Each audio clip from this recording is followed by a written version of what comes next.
Доброе утро! Меня зовут Стали Ханкишиев. Это программа о вкусной и здоровой пище. Ну как сказать о здоровой? Я прямо слышу треск штанов.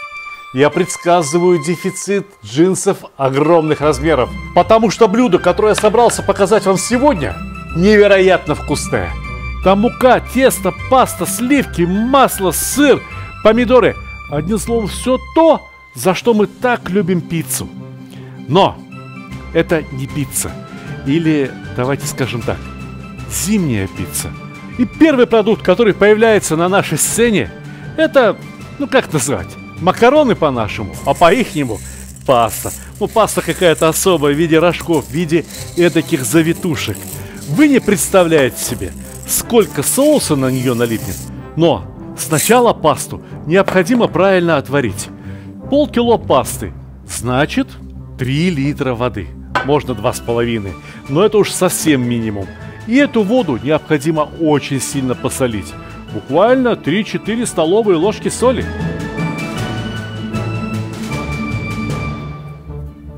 Не беспокойтесь, вы ничего не пересолите. Наоборот, у вас наконец-то получится очень вкусная паста. Вода должна очень бурно кипеть. Эта паста варится 10 минут, но правильнее всего прочитать на упаковке, сколько минут варить пасту. Одна паста варится 10 минут, одна паста варится 12 минут, одна паста варится 6. Это варится таймер на 10 минут. Если вы подумали, что целых 10 минут мы ничего не будем делать, нет, как бы не так. Во-первых, необходимо помешать пасту, а во-вторых, необходимо натереть сыр. Вот это ярко-желтое, почти что апельсиновое, это сыр чеддер, полкило. Но я думаю, что мне достаточно будет граммов 300. Чеддер, к слову сказать, иногда попадается не такой желтый, не такой яркий. Ничего страшного. Я научу вас. Я расскажу вам, как исправить это досадное недоразумение. Сыр — удивительное дело. Берешь небольшой кусочек, а натираешь его, получается так много. Чем же заполнить освободившееся пространство между кусочками сыра? Вот о чем сейчас надо подумать. Особенность сыра чеддера состоит в том, что он способен растворяться в жидкостях, например, в супах. С ним можно приготовить хороший вкусный сырный суп. Однажды мы с ним готовили картофельный суп-пюре. Теперь его можно посмотреть только в архивах моего канала в Ютубе. Вот здесь QR-код. Наведите камеру. Через минуточку вам повторят этот QR-код, если кто-то не успел. А мне сейчас некогда с вами разговаривать. Мне еще моцареллу натирать. Но эта моцарелла, она, слушайте, она настолько мягкая, что я просто порву ее руками, да и все. Какая разница? Ну, кусочек крупнее, кусочек мельче. В конце концов, это дело можно доверить даже детям. Ага, макароны готовы. Все, пора вынимать. Пора вынимать. Сварились очень хорошо. Опухли так. О, такие симпатичные, такие аппетитные. Пасту отварили, макароны натерли. Но нам совершенно некогда рассусоливать, потому что все голодные. Давай скорее масло, сливочное масло. Отрежем на первый случай хотя бы 100 грамм. Огонь под казаном, либо под сотейником, либо под толстостенной кастрюлей не самый высокий, потому что мы сейчас будем готовить на сливочном масле. Сливочное масло не терпит нагрева выше 180 градусов. А нам столько и не надо. Нам необходимо примерно 150, 140, может быть даже 130 градусов. Лишь бы муку обжарить. Лишь бы мука приняла слегка кремовый цвет. Чтобы она запахла орехами. Я думаю, 2-3 ложки. Этого вполне достаточно. Но самое главное, вовремя перемешивать, не давать пригореть ни муке, ни маслу. И растираем. Растираем, чтобы ни одного комочка. Чтобы получилась абсолютно гладкая заготовка для соуса, который, вообще-то говоря, называется бешамель. Бешамель — это соус, который готовится на основе муки, сливочного масла и молока. Молока достаточно 600-700 мл. И теперь в разогретую, благоухающую смесь муки и сливочного масла осторожно, тоненькой струечкой вливаем молоко. Вливаем и сразу же размешиваем. Потому что из молока, из муки, из сливочного масла должен получиться однородный соус. Видите? Видите, что происходит? Все моментально загустевает. Растираем, растираем, не ленимся, торопимся. А вы помните, что я вам обещал, когда мы обсуждали цвет сыра чеддер? Иногда попадается вот такой очень симпатичный, оранжевый. А иногда попадается какой-то бледненький, ну как обычный сыр. Что же делать в этом случае? Очень просто. Необходимо взять щепоточку шафрана. В это трудно поверить, но буквально несколько крошек шафрана способны окрасить в очень приятный праздничный цвет целый литр молока. А если у кого нет шафрана, не беда. На рынке очень часто шафраном называют куркуму. Вот этот желтый порошочек. Разумеется, это никакой не шафран. Но делу он помочь может. Вот столько. Буквально на кончике ножа. Вполне достаточно. Вы знаете, паста у нас уже очень вкусная. Почему-то потому, что она правильно соленая. Но мне бы хотелось, чтобы правильно соленым оказался еще и соус. Поэтому немного. Буквально 1 чайную ложку соли я в соус все-таки добавлю. А еще для того, чтобы аппетит был приятный у едоков, ну немножко, буквально на кончике ножа, щепоточку кайенского перца. Ну, попросту говоря, красный острый перец. А еще порошок чеснока. О, я предвижу, что кто-то меня начнет ругать. Я бы свежий добавил. Нет, свежий ни чеснок, ни лук сюда не подойдет. Нужен именно порошок. Продается, пойдите в магазины, посмотрите там, где продаются специи. Иногда это очень удобно. Именно порошок лука, именно порошок чеснока. Размешали, все запахло очень аппетитно, соус загустел, закипел. Пора всыпать сыр.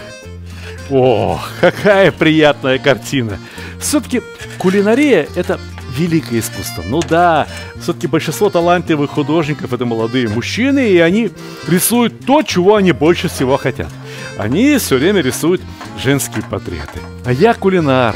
Все, что я рисую, это вкуснейшие портреты еды. Вот сейчас все это должно размешаться. Сыр должен начать таять в соусе. И мы всыпаем в этот восхитительный соус всю пасту, все рожки. Понимаете, сколько, да? Примерно 1 к 1. Сколько рожков, столько и соуса. Ну, скажите, видали вы что-нибудь вкуснее? Видали ли вы что-нибудь аппетитнее? Выключаем огонь под казаном и пошли готовить формы для запекания. Температуру в духовке выставляем на 160 градусов. Таймер, я предполагаю, что примерно 30 минут. Но кто нам мешает проверить? Старт! Смазываем формы сливочным маслом. Ну немного подмазали и хватит. Теперь дело пойдет. Раскладываем пасту с сыром по формам.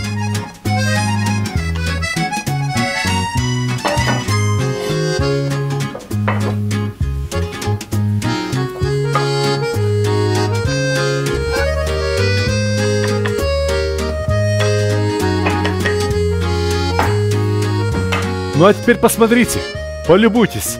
Вам это ничего не напоминает? Много сыра, много теста. Ну да, в виде пасты.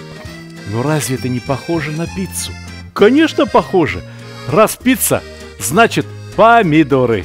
Нарежем их толстыми ломтиками и уложим поверх запеканки, чтобы в каждой доле было по кусочку помидора. Будет очень вкусно. А хотите, чтобы даже зимние помидоры стали очень вкусными? Посыпьте их щепоткой сахара. Каждую дольку, по чуть-чуть. Теперь немножко соли, а потом чесночку. Да-да, разумеется, тот самый чеснок в виде порошка, в который вы не верите, да? Ну проверьте мои слова, что здесь он сработает гораздо лучше, чем свежий чеснок. Вы представляете себе такие аккуратные симпатичные помидорки, и вдруг там сверху черный пригорелый чеснок. Нет, это не пойдет. Давайте, ставим запекать.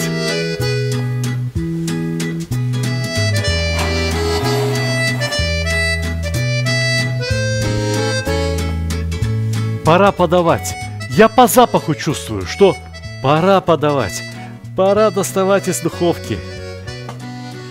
Вот она какая. Посмотрите, полюбуйтесь. И вот это выглядит так, что мне очень хочется попробовать.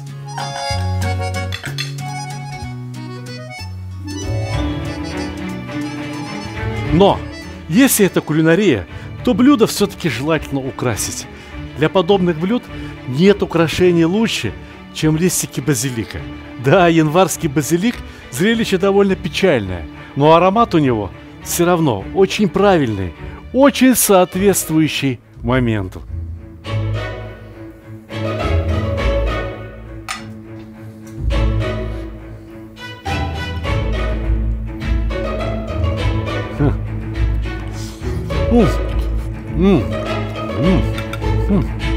Ну, допустим, я попробовал.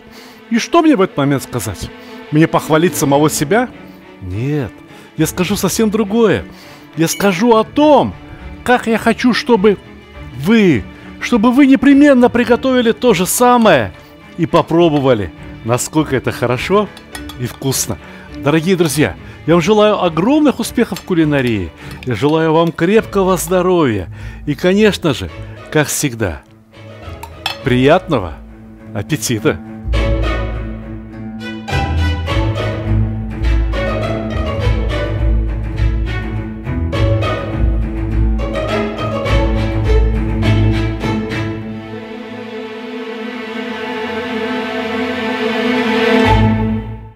Дорогие друзья, я очень люблю свою работу. Вы знаете меня прежде всего как телеведущего, как видеоблогера. Но главная работа моей жизни – это книги. У некоторых музыкантов, у известных групп бывают так называемые золотые диски. У меня тоже есть золотая книга. Это моя первая книга, которую я написал больше 15 лет тому назад. «Казан», «Мангал» и другие мужские удовольствия. Она продана неслыханными тиражами, но продолжает печататься каждый год. И люди ее очень любят. Я хочу рассказать вам об этой книге. В этой книге я рассказываю о кухне моей жизни, о кухне моего, так сказать, среднего возраста, когда я очень полюбил готовить, когда я начал писать о кулинарии, когда я еще жил в Узбекистане. И здесь все самые любимые блюда нашей семьи на период примерно начала 2000-х годов. Очень многие полюбили готовить из-за этой книги. Очень многие познакомились с незнакомыми прежде продуктами, такими как курдюк, рис де зира, а просто зира как специя.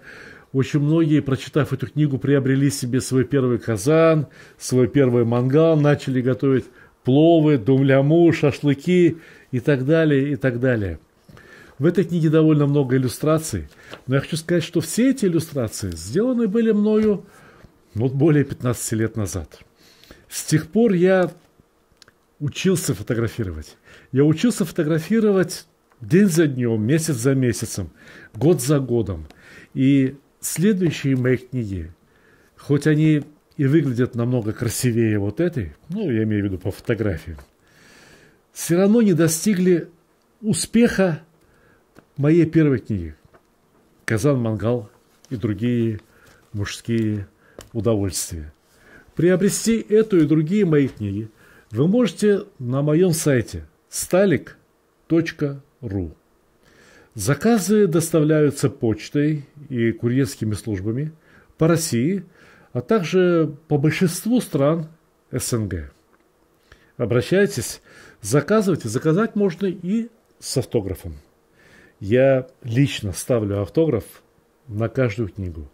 Лично вписываю имена, фамилии тех людей, кому направляется эта книга. И эта работа доставляет мне искреннее удовольствие, когда я знаю, что сейчас я подержал эту книгу в руках, а через несколько дней, может быть, через неделю, кто-то, кто точно так же, как и я, любит готовить, начнет готовить по этой моей первой, любимой и, может быть, самой лучшей книге. «Казан, мангал и другие мужские удовольствия.